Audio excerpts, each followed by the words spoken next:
Hey Siri, can you get me an Uber? What type of ride do you want?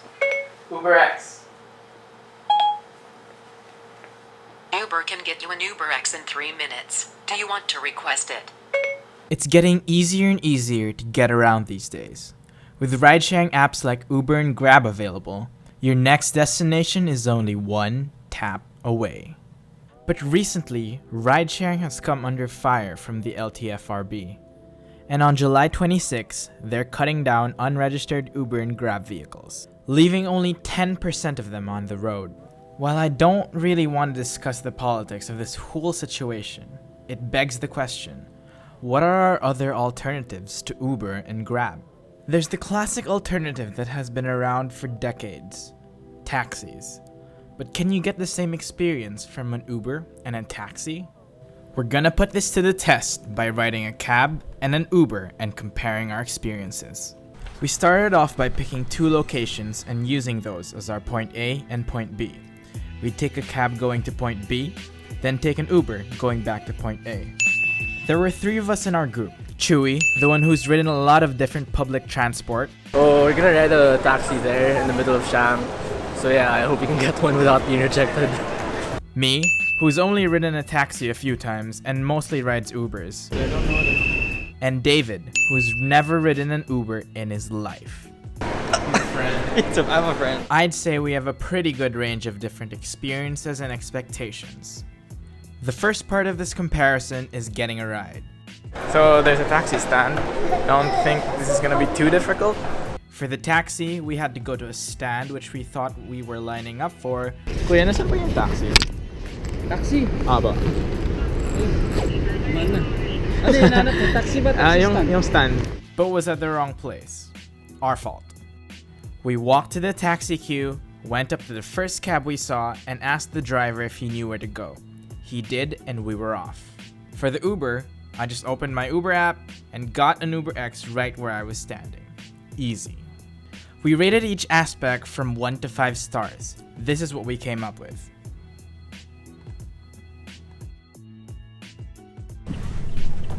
Oh, does he know where to go already?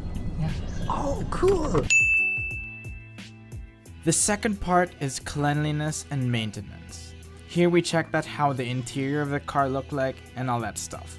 The taxi was pretty old, so its leather seat covers had tons of cracks. There was random dirt on the floor, and it looked like someone kicked the middle console. Also, someone left a small ball of tissue in the container on the door. Disgusting. The Uber was more pleasant overall. Uber has a rule about the vehicles needing to be new, so the one we rode in was clean and new, apart from some stains on the seat covers. This was definitely a win for Uber.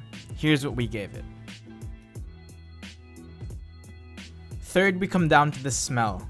I've heard a lot of people say that taxis smell absolutely horrible, so I expected the worst. But to my surprise, I didn't really smell anything. Both the Uber and the taxi didn't have any strong pungent smell, so that's a win for both of them in my book. Chewy gave the taxi a 3 because it didn't smell bad or good. Part 4 is the overall comfort of the ride. We took into consideration the driving style and the amenities of the vehicle. The taxi was playing its music really loud, so it was hard to hold a conversation. The ride wasn't all too bumpy compared to the Uber. Chewy says that the aircon of the Uber was better. It was probably because it was newer. And David said that neither was bad if you don't get too nitpicky.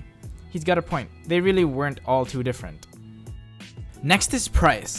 Now this is a pretty controversial one. Some would say that Ubers are cheaper, while others would say that taxis, with a working meter, are cheaper. For this test, our taxi fare came out to 75 pesos, while the Uber came out at 113. That's a 50% increase for the ease of getting a ride, navigation, fixed fare, newer cars, and tracking. We talked about this for a while, and Chewy said that for shorter rides with less traffic, if the taxi's meter is working properly, that taxis are usually cheaper than Ubers. I guess that's what happened here, making price a situation-to-situation kind of thing. Unless, of course, if you have tons of Uber discounts. That helps as well. Number 6 is the driver. Much like comfort, there wasn't really a big difference between how the taxi and Uber drivers drove. We all rated them perfect scores. Next is the payment. The taxi we rode made us pay straight up cash. The Uber, on the other hand, had the option to use a credit card or cash. We opted for the card.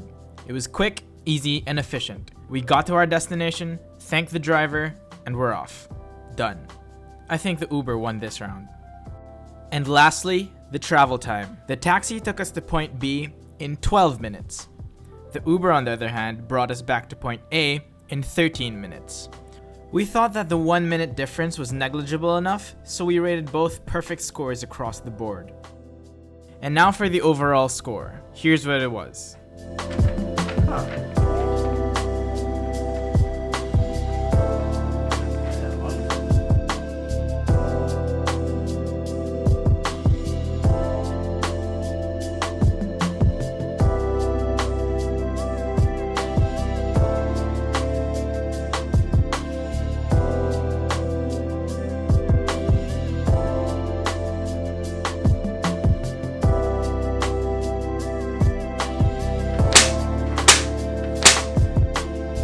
Alright, that's about it. Thanks for sticking around, and I'll see you in 2024 for the MRT versus Subway video. If they finish it in time.